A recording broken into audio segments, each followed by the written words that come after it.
What does the Constitution say? Article 1. Constitution says that only Congress has the power to levy tariff, Not the executive. or any other kind of tax. Okay, then. Not only My executive next branch. question. Well, hold that thought.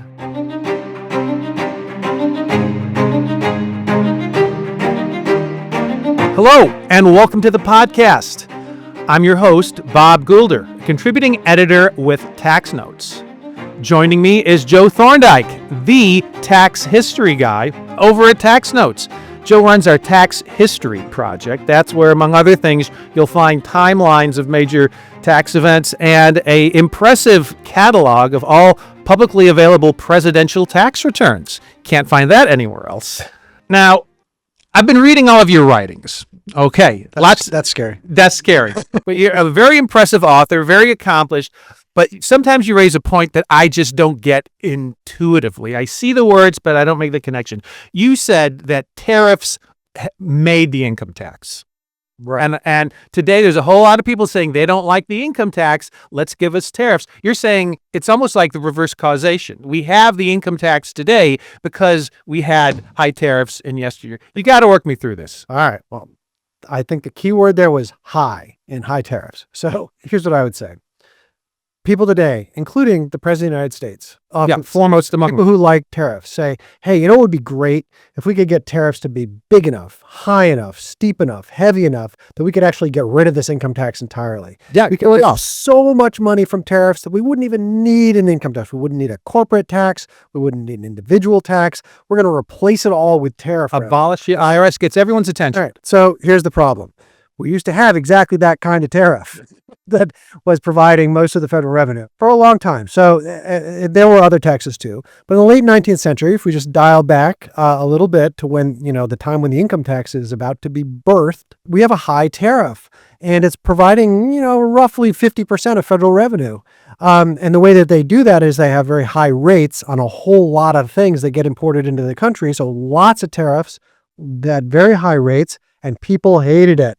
People really hated it because they were aggressive, right? So tariffs are consumption taxes. They're disproportionately hard to pay for poorer people rather than richer people. So that's a lot of people, right? So there are a lot of people complaining like, I hate these tariffs because they're hard for me to pay. I think rich people should be paying more taxes. That we need something that'll hit them as hard as this tariff hits me. And they're like, let's have an income tax, right? That's where the income tax comes from. People are so unhappy with the tariff that they create an income tax. So all I'm saying is this: if what your hope is today that we could have a really high tariff that would mean, we didn't have to raise money in any other way, you might find that just reignites some love for the income tax, as strange as that may seem. So if you dial back the clock, as you say, to the early republic, how did they raise taxes? You had internal taxes and external taxes. And what were people used to? As a colony, right, we were paying a lot of tariffs. Right. In the very early days of the Republic, right after the country is established by the Constitution and Congress starts to meet for the first time, the second law that Congress ever passes is a tariff law to try to raise some money to pay the bills of this new government. And they impose a bunch of tariffs because these are believed to be tolerable to the public, right? That Americans understand, okay, it's kind of normal to tax goods as they're imported into the country.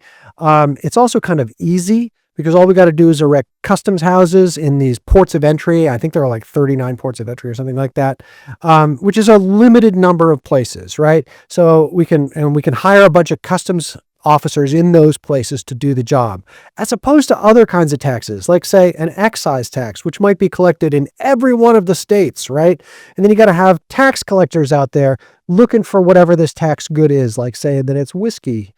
Then you'd have to be out there looking for stills in every place that, creates whiskey around the country. It's a big... Yeah, that's problematic. Right. So tariffs are much easier. They're well understood, they're well tolerated, so they rely heavily on tariffs. And in these early decades, tariffs are providing like 90% of federal revenue. So they do have other taxes. They have a tax on alcohol. They have taxes on certain kinds of tobacco. Eventually, they tax carriages as well, and a bunch of other things. Like a horse and buggy. Like a horse and buggy, because mostly that's a rich person's tax. Oh, so it's like a luxury tax. It is a little bit like a luxury tax. So they have these other taxes. These are internal taxes as opposed to external taxes like a tariff, but they're only raising like 10% those internal taxes. So we rely very heavily on tariffs in the early years, and those excise taxes are unpopular, and like that whiskey tax in particular prompts a rebellion in Western Pennsylvania among the farmers who are growing the products that are then turned into whiskey. Was George Washington involved in that, by the way? Washington led an army on horseback to Western Pennsylvania to suppress the rebellion. A domestic insurrection? Yes. Apparently he didn't get very far. Washington was kind of old at this point. Yeah. But he did, for at least a while, lead the forces into battle. There was no real battle.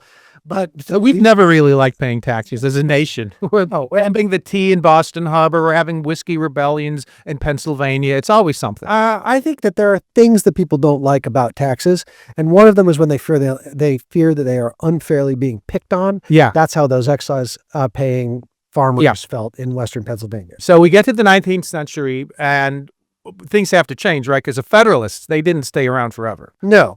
And let's also remember that what are tariffs doing in this period? What's their main goal? Is to raise money, right? That's not necessarily what our main goal is today. It might be, depends on what day you ask President Trump. Sometimes it's about raising money. Sometimes it's about protecting industries. But let's just jump back to a little bit of the history. It's around 1800, right? Mostly tariffs, a couple of excises. Thomas Jefferson gets elected president. He hates excise taxes. He hates these internal taxes. There's also a federal property tax. Nobody likes that. Is that because it's a Southern party? Yeah, partly. The Southern parties, because the South is more purely agricultural in this period, and the North is sort of like proto-industrial, not really industrial yet, but starting to develop industries and businesses. And as a general rule, agricultural interests don't like tariffs because they export a lot of the crops that they grow. And also they need to import a lot of stuff because they're not making things really, right? They don't have like an industry there. So they're engaged in a lot of international trade. As a result, they don't love tariffs. They're okay. Tariffs can be used to raise revenue. That's reasonable. Everybody accepts that. But when you start saying we're going to use it to protect industries or sometimes agricultural producers from foreign competition, that gets a little dicey with agricultural interests, especially in the South. So anyway, Thomas Jefferson comes along, 1800 he gets elected, and by 1802, his party, the Democratic Republicans, have engineered wholesale repeal of all the internal taxes. They get rid of all of them. They don't like them. And they rely just on tariffs again. And they do that all the way up to the War of 1812. In the War of 1812, they find themselves in need of new money. They need to buy ships, they build ships and buy cannons and that sort of thing. And so they create new taxes to do that. These new taxes are old taxes. They're those excises that we got rid of. They come back. But they bring the excises back. Again, though, tariffs are still the mainstay of federal finance in this period. And that remains true even after the end of the War of 1812. So that's an argument for tariffs. And these are all the points that you've made. They raise money. It's administrable. There's only so many ports you have to control, and people are used to it. There's a lot good about tariffs in the 19th century, and they're widely recognized to be doing their job pretty well. The key is, what level should they be at, right? As long as we're keeping them at sort of moderate levels, using it to raise a modest amount of revenue. I mean, remember, the federal government's small during peacetime in this era. There's no like Social Security Administration, right? There's no agriculture department, none of that. Yeah. So small government. That's a pretty small government. You can fund it with very moderate tariffs, and almost everybody's on board for that. The problem starts to develop in around 1820, when the Whigs, it's a party that many people have forgotten even exists in this country. And the Whigs believe in promoting industry and commerce. And one of the things that they think will do that is a protective tariff. They're like, let's impose tariffs on imported goods. That'll make it harder to import, manufacture like cloth or say from Great Britain. It'll make that cloth more expensive. That'll allow U.S. producers to undercut those foreign competitors. And that'll build up our industry. That sounds like Trump. Well, it is. That's protection. And that is what Trump believes in, among other things. And the Whigs start to argue for that in the 1820s. The Democrats, who are sort of the heirs of the Jefferson Democratic Republicans. Now we're just calling them Democrats by the late 1820s, 1830s. They don't like high tariffs. They don't like protective tariffs. They're just on board with tariffs that for revenue only, as is often said at the time, but not for protective tariffs. And that's where the battle lines get drawn, right? You have the Whigs, who are more northern than southern, although these parties cross boundaries. And you have Democrats, who are more southern than northern, but also in both places. And these parties are starting to really divide over this question of how high should tariffs be and what should be their principal goal, revenue or protection, and maybe both. And there's a way to split the difference. But that's a lot of bitter argument. And by 1830, there's a huge argument over a high tariff that the Whigs managed to get over the line. And this really outrages the South. And a bunch of Southern states say that, we're not going to recognize the legitimacy of this tariff. We're going to declare it null and void. It's called the nullification crisis. They say this is not fair. It's unconstitutional. So we as a state say we're not going to pay this stuff anymore. There's a big constitutional crisis over this. And it does get resolved within a couple of years by a moderate tariff, which is always the way we're going to resolve these things, right? Where you try to split the difference. But again, the battle lines are there. The South arguing for low tariffs, the North arguing for higher tariffs to protect industry. And that argument continues up through the Civil War, although it doesn't quite reach the heights of the early 1830s again. All right, so that divide you're talking about, it's both sectoralism, as in industry versus agriculture, and sectionalism, as in North versus South. Yep, and just some politics. Parties like to have clear positions on things because it helps them to get elected.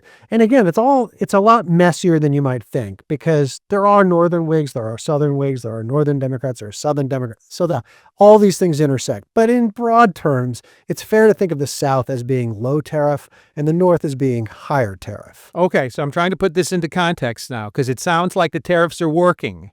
Okay, and you're saying tariffs really made the income tax. We get to the Civil War. And then what happens? Because that's when we had the first experience. Right. So embryonic experience with a tiny little income tax. Not the income tax we know today. Right. Some primitive version of it. Tariffs. So South leaves the Union, and the remaining Northern legislators say, well, now we can have a high tariff. Yeah. The Southerners aren't in Congress anymore. But they can do what they want. They start to impose, to raise tariff rates. Tariffs are not going to do all that great a job raising money in these years, because tariffs don't raise money very well during a war. The war disrupts trade. As trade falls, tariff revenue falls.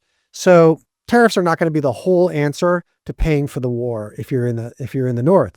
So they create a bunch of other taxes. They revive excise taxes for the first time since the early part of the century. Just tobacco and alcohol? No, whole slew of them, hundreds of them, on all sorts of consumer goods and intermediate, business goods.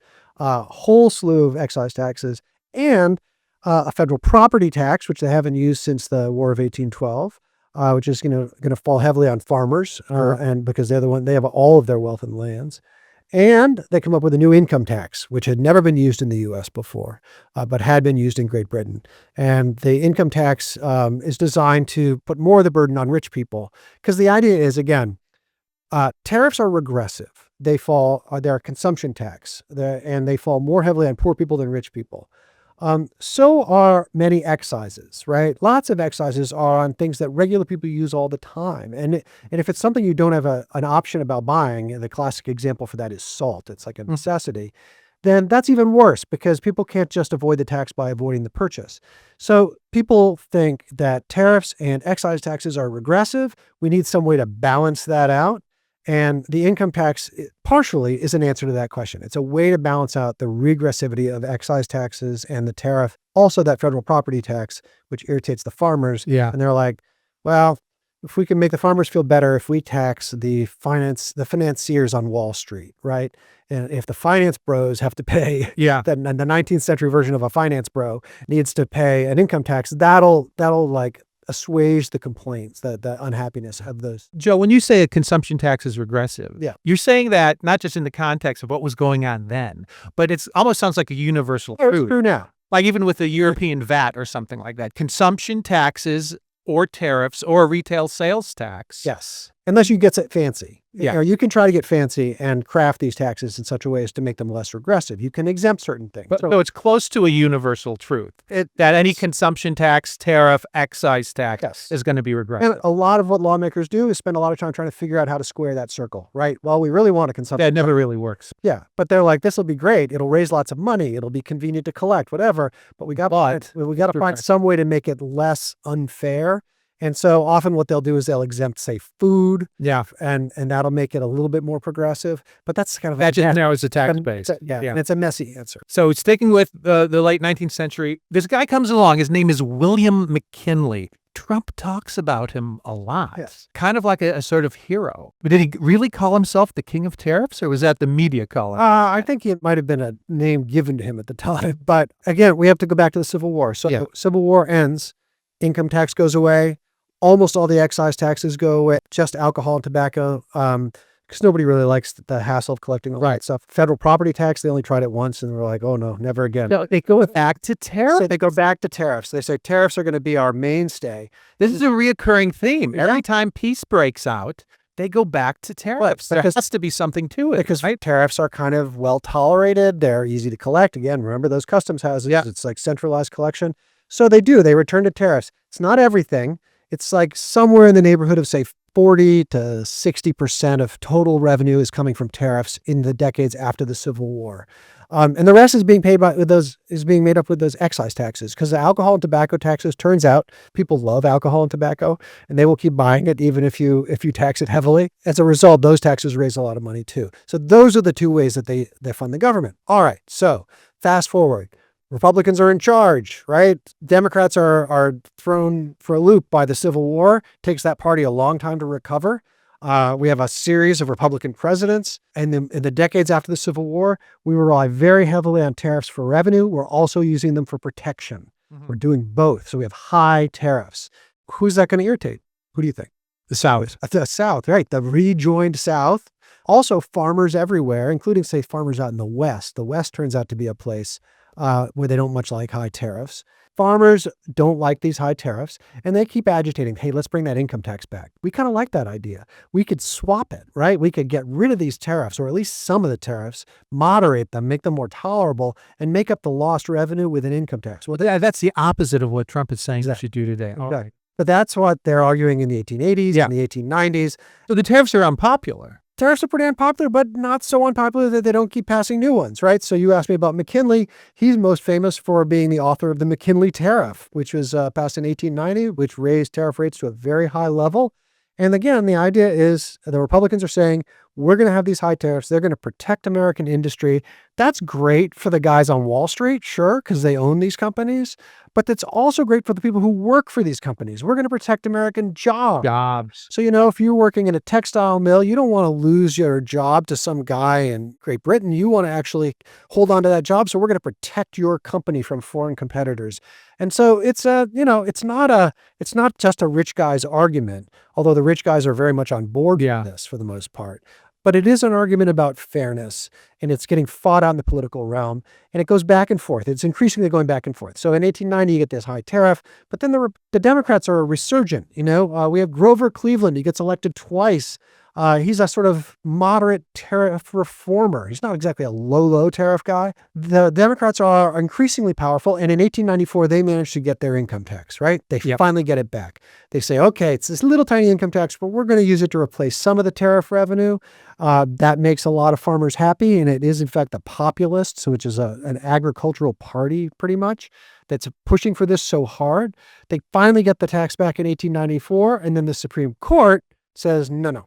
Yeah, that's a good. An unapportioned direct tax. Unapportioned direct tax. Historically, the thing that's significant there is that the political impetus to go after a progressive income tax, that was considered populist. Oh, yeah. Today we have the flip side of that, don't we? I mean, today the populists are saying, let's get rid of the income tax and get tariffs. Right. So when you say go after, you mean as in pursue. Yeah. Right. So that is the populist, that is the progressive position of the time, which is let's scale back these regressive tariffs and replace them with something that's more progressive. The working man wants an income tax, not the tariff. Yeah. And again, it's complicated. Those people who are working in protected industries, those people who work at textile mills, they're really happy with a high tariff for the most part. Although it's complicated even for them because they recognize, wow, I am paying a lot of money for a lot of stuff too. Yeah. So all of us are both consumers and producers, That's what it comes down to. Right. Yes. So we hate the regressive taxes on consumption because we're all consumers, but we also hate taxes which endanger our jobs because foreign competitors might eat us alive. So it's complicated for those people. But, again, we're talking in broad strokes here. Farmers are getting what they want. They're moving away from high tariffs. And labor is increasingly not happy with these high tariffs because it is such a heavy burden on consumption. So in 1894, they have this little momentary experiment with the income tax, gets found unconstitutional, gets brought back in the early 20th century, and it is again presented as a tax swap. Right? We're going to use the income tax revenues to reduce the tariffs on imported goods. And so that's the way that this is ushered into the law in 1909 with the corporate tax, and then in 1913 with the individual income tax. And it is very much a way of reducing the role of tariffs. Now, what really reduces the role of tariffs is, what do we know? What causes problems? Wars. Yes. So World War I, right? Another big war. Does terrible things for trade. They're U-boats are sinking American ships. And so tariff revenues fall through the floor. They really need another revenue source. And conveniently, they have this new income tax they just created a couple of years ago. So they establish, they scale up the income tax very quickly. Also an excess profits tax, which is just another kind of income tax on corporations. And so the tariff never returns to its former glory after that, right? It's raising like half of federal revenue up until, roughly speaking, World War I, but it never recovers from World War I. After that, it's not real. The tariff stuff is not really about revenue. We're really talking about tariffs in terms of protection after that. So they fall out of favor. They do fall out of favor, although they don't go away. Republicans are holding the torch for it. The Republican Party continues to favor high tariffs to protect American industry. Even in the 1920s. Even into the 1920s. And so there are 3 Republican presidents in the 1920s, and they are pushing very hard for... If you're keeping score, that's Harding, Coolidge, and Hoover. And what we end up with at the end of this decade is the Smoot-Hawley tariff. Infamous. The infamous Smoot-Hawley tariff, which incidentally is the last general tariff law ever passed by Congress. It's still on the books. Still on the books today. But the Smoot-Hawley tariff raises tariffs to a really very high level to protect American industry. And then the world plunges into a disastrous depression. Yeah. The tariffs are not what caused that depression, but they certainly made it worse and made recovery harder. And everyone recognized that the Smoot-Hawley law was flawed. So high tariff people still liked it, but everyone could recognize that the way that law was made was crazy, right? So this is the way all tariff laws get made. That people go to Congress, like people who own textile mills. I keep picking on the textile guys, but they go to Congress and they say, I need something to protect my business from foreign competitors. And now hold on, you're talking about Congress. Yes, so Congress is the one who has to impose tariffs back in the day. What does the Constitution say? What does the Constitution say? Now, what does the Constitution say? Article 1. Constitution says that only Congress has the power to levy tariffs, not the executive, or any other kind of tax. Okay, then. Not only my next question. Well, you spoiled that thought. We'll get back to that. All right, Congress has the taxing power. So Congress has the taxing power. So the textile guy goes and says, I need a big tariff to protect my business from foreign competitors. And the congressman says, okay, maybe so. Okay, what have you done for me lately? Like, what could you do for me? And let's say that he goes to his own member of Congress who's, because he's representing the textile guy, he's inclined to listen. That member of Congress goes to his friend and says, hey, I need your vote for this. I want to impose a high tariff on textile imports. And that other congressman actually comes from a place where they have like lumber industries. And he's like, well, okay, I'll give you your high tariff on textiles, but only if you'll give me a high tariff on imported lumber. Because, and they were like, oh, that's a cool deal. We'll both do that. Well, now we have two really high tariffs, right? That's how you end up with Smoot-Hawley, is that all that back scratching and all that log rolling going on in Congress just ends up raising and raising and raising these things. And it's not done on the basis of like, well, which ones would actually be good, which industries are worth preserving, which are not as important to preserve. None of that. It's all the politics. It's very messy. And people recognize that this is dysfunctional. So here's how we're going to get away from Congress and into the White House. How? In 1934, there's a new president, Franklin Roosevelt. FDR. Roosevelt wants to be able to reduce some of these high tariffs from Smoot-Hawley because he's like, we need more trade so that we can recover from this depression a little faster. And Congress says, okay, we're good because you know what? Stop us before we tariff again. Like it was just a disaster. They don't trust themselves. They don't trust themselves. They recognize that Smoot-Hawley was not. Take the keys. I can't drive. So they say, okay, here's the deal. You can, as president, renegotiate these tariffs and you can reduce them up to 50% in negotiations with other countries. They call that reciprocal tariff negotiation. Yeah. And well, as a result of that, we'll have lower tariffs. Won't ask me in Congress to vote for them because I don't want to remove protection from any of my constituents, whatever.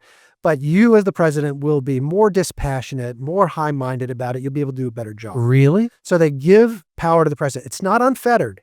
It isn't like do whatever you want. They say you can only be 50% and we're going to have to renew this every couple of years because it's not, it's not good forever. So they expire. And this authority to renegotiate expires, but Congress does renew it over and over again. So the Constitution gives the tariff power to Congress. Congress delegates it with strings attached. Some element of it is delegated. All right. Some components of it are delegated. It's not a blanket delegation. It doesn't say like, do whatever. Do whatever you want. It doesn't say Not that. Lots of strings attached. You can do it. You can go to a country, you can negotiate a better deal up to 50%. So that's 1934. That's And this is 90 years ago. And this is a big moment. It's a big handoff. Even though there are strings attached, this is a handoff from the legislative branch to the executive branch. And they say, you're going to have a lot more control over trade policy going forward. And it is, they've never unprecedented. For 150 years, they weren't doing it that way. And there have been more delegations since then to give the president more authority under certain circumstances to establish tariff rates. And that's part of how we end up where we are today with a president who, will announce a whole slew of tariff rates against every country in the world. So that's how we get there. So the fun part of the tariff story really does end in around 1934. There's a lot of trade policy that happens after that, which is basically about the U.S. favoring lower tariffs, more trade, fewer obstacles to trade, on the theory that, hey, if there's a fair fight between countries, we can win it. We don't need protective tariffs because our industry is so competitive and so efficient that we can win a fair trade fight anytime. And so the U.S. argues consistently, not purely, but mostly consistently for lower tariffs throughout the rest of the 20th century. So the whole post-World War II period, let's say from the end of World War II up until say NAFTA. Yeah. Right? So Joe, that's a period overall of great American prosperity, job growth, profits. You could say free trade had a really good run. Not maybe a smooth run, but for decade after decade, the 50s, the 60s, the 70s, things went pretty well. It had a good track record, but it doesn't end well, it seems. The causality is a little hard to pin down, right? Yeah. Yes, the U.S. has a great run after World War II. It's also true that all of our main competitors are in ruins at that point. It takes Japan a long time to recover. It takes Europe a long time to recover. So the U.S. has a real great head start. So it's easier for us to win a trade fight. But it's true that the American economy is also quite healthy at that point. And so, yes, the U.S. is doing very well with these low tariffs in place. But the problem is, so economists will tell you that everybody gains from trade. Yeah, because countries will specialize in the things that they do well, and we'll get cheaper goods, and we'll make a lot of money, and it all works out in the end. And that's true, I think, on balance, but it's not true in specific cases. Such as? So let's say that we're not able to produce textiles as cheaply as other countries can. Let's just say in making cloth or shoes, I should pick on somebody else. Yeah. And to making shoes, turns out we can't really make them all that cheaply. So the economists are like, that's cool. You guys go make Apple computers, Right. and we're going to have someone else make the shoes for us. They'll get cheaper Apple computers. We'll get cheaper shoes. Everybody will win. That's great, unless you work at a shoe factory in the U.S. who has all their stuff has all those jobs exported overseas. That's a disaster for people who work in the shoe factory. So on an individual level, individual companies or individual workers, that free trade can be extremely painful and disruptive. It can cost people their livelihoods. And I think that's the problem that free trade runs into. So while the U.S. is riding high in those decades after World War II, we're not losing too many fair fights. But we start to lose some jobs overseas as the century wears on. And by the 1980s and into the 1990s, there's a lot of complaining going on that other people are taking our jobs. They're worried about Japanese car manufacturers beating out Detroit and that sort of thing. So they're looking for ways to protect American jobs. Tariffs sort of are, resurging, at least politically, if not legally yet. As I said, one of the great crowning achievements of the free trade movement in the U.S. is the NAFTA agreement, the North American Free Trade Agreement. Lowers/eliminates tariffs in the free trade zone of the Americas. But that's not great for people whose jobs move to other countries. Well, you call it a crowning achievement, yet some people in the political sphere would say it's toxic. It's a dirty word. No, they don't want to be associated with NAFTA. For the movement. Whether it's an achievement for the country is up for some debate. Right. And again, we have to take it apart. The country. Well, Sure. For what parts of the country? For what cities in the country? And that's the problem with free trade, is that the gains from it are widely shared, but the costs can be very concentrated in certain places. And so you start to get a lot of pushback on this free trade argument, this low tariff argument. And the fight over NAFTA is so bitter that even Bill Clinton is president, even the Democratic leader of the House of Representatives, Dick Gephardt, comes out against NAFTA and lobbies actively against it. So it splits Democrats. This is a problem, and it is a sign of things to come, that the free trade agenda, which has been dominant for decades, is not going to be unchallenged anymore. And in both parties, you get real pushback and you get divisions within the parties. So we got Dick Gephardt and Bill Clinton arguing, but you also have Pat Buchanan and the other Republicans arguing about it too. Pat Buchanan, big fan of raising tariffs. So the country's dividing, the parties are dividing. There's a lot of instability in the political alignments here. And I think that, to just jump forward all the way, that is the story of Donald Trump in 2016. He capitalizes on that brewing discontent, that's rising discontent with free trade, and he rides that issue, along with some other issues, into the White House. So, Joe, to conclude, you're a historian, and what historians do is they look at the past and they draw inspiration for commenting on the present and looking forward into the future.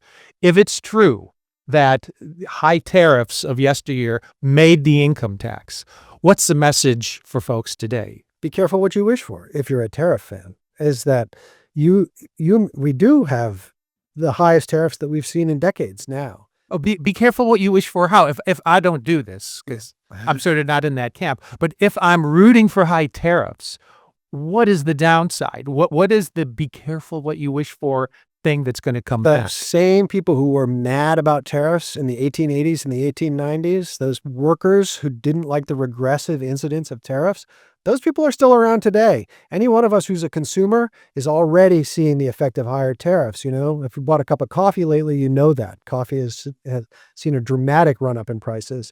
And it's going to be true of many things that we buy in this country. And I think that's just starting to really play out now. You may find that these high tariffs that you like so much prove to be enormously unpopular, like most regressive taxes are unpopular. And so at the end of the day, as I said earlier, it can revive interest in progressive alternatives like an income tax or, a wealth tax. Goodness. Crazy thought. Crazy thought. Okay. So be careful what you wish for. Yep. And tariffs have never thoroughly been that popular. They've been No. tolerated, But but it was not easy. popular. All right. Joe, thanks much. Thanks for the insights into America's fiscal history. Thank you for tuning in. And I want to say that this podcast series is produced by Jordan Parrish. It's edited by Chris Trigo and Carolyn Kuimelis. And the executive producer is Paige Jones. Thank you, and see you next time. Want more like this? Subscribe for more tax videos.